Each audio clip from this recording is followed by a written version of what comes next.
kelompok 1 akan mempresentasikan tentang sejarah perkembangan dan pendekatan kesehatan mental.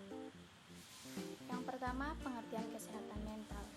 Sehat mental yaitu kemampuan individu untuk menyesuaikan diri sendiri, orang lain, masyarakat, dan lingkungan. Kesehatan mental merupakan kondisi seseorang yang berkaitan dengan penyesuaian diri yang aktif dalam menghadapi dan mengatasi masalah dengan mempertahankan stabilitas diri, juga ketika berhadapan dengan kondisi baru, serta memiliki penilaian nyata baik tentang kehidupan maupun keadaan diri sendiri. Yang kedua, sejarah perkembangan kesehatan mental. Menjelaskan materi kedua tentang sejarah perkembangan kesehatan mental. Sejarah perkembangan kesehatan mental ini dibagi menjadi 6. Yang pertama, zaman prasejarah. Prasejarah adalah masa di mana keberadaan manusia purba yang masih berkembang. Cara mengatasi gangguan mental ini pun menjadi sesuai dengan anggapan dan kesimpulan mereka, yaitu menggunakan mantra dan ramuan tertentu untuk menyembuhkan seseorang yang sedang terkena gangguan mental. Yang kedua, zaman Roma Yunani kuno.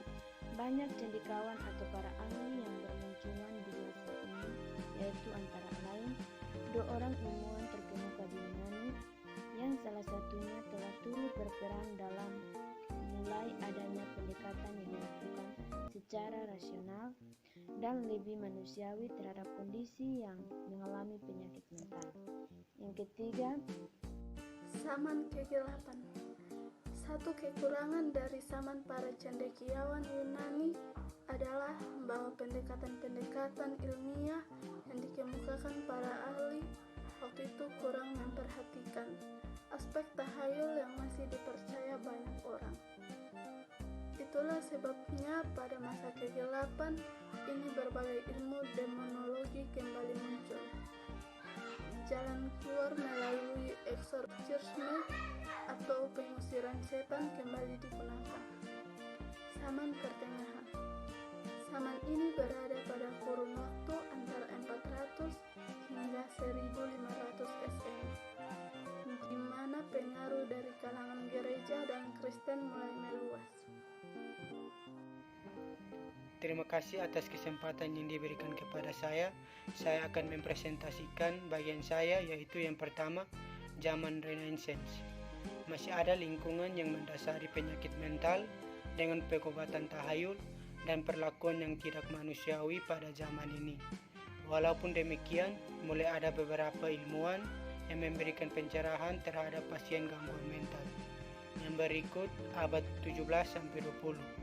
Kondisi seseorang yang berkaitan dengan penyesuaian diri yang aktif dalam menghadapi dan mengatasi masalah dengan mempertahankan stabilitas diri, juga ketika berhadapan dengan kondisi baru, serta memiliki penilaian nyata baik tentang kehidupan maupun diri sendiri. Terima kasih. Pendekatan kesehatan mental. Pendekatan kesehatan mental dibagi menjadi 3 bagian. Yang pertama, orientasi klasik. Orientasi klasik umumnya digunakan dalam kedokteran termasuk psikiatri, mengartikan sehat sebagai kondisi tanpa keluhan, baik fisik maupun mental. Sehat atau tidaknya seseorang secara mental belakangan ini lebih ditentukan oleh kemampuan penyesuaian diri terhadap lingkungan. Yang kedua, orientasi penyesuaian diri. Penyesuaian diri merupakan dasar bagi penentuan derajat kesehatan mental seseorang. Dengan kata lain, kemampuan penyesuaian diri merupakan variabel utama dalam kesehatan mental. Yang ketiga, orientasi perkembangan potensi. Dibutuhkan fokus yang lebih untuk mencapai arah tujuan atau potensi diri yang lebih dikembangkan. Terima kasih. Dari penjelasan di atas terdapat kesimpulan. Yang pertama, sejarah kesehatan mental. Anggapan lama di Cina, Mesir, maupun Yahudi kuno mengenai seseorang yang mengalami gangguan jiwa adalah karena dikuasai oleh roh jahat yang dapat disembuhkan oleh mantra, sihir, doa, dan penggunaan obat-obat alami tertentu. Kemajuan pemikiran ada ketika Hippocrates, seorang dokter Yunani kuno, yang berpendapat bahwa anggapan adanya roh jahat itu bukanlah alasan seseorang mengalami gangguan jiwa, namun karena adanya ketidakseimbangan cairan dalam tubuh penderita. Hippocrates dan beberapa pengikutnya mengajukan cara penyembuhan yang lebih manusiawi. Yang kedua, kesehatan mental ialah kemampuan individu untuk diri sendiri, orang lain, masyarakat, dan lingkungan. Dalam keharmonisan fungsi mental dan kesanggupan menghadapi masalah yang terjadi, individu merasa puas dan mampu. Dan yang terakhir, pendekatan kesehatan mental.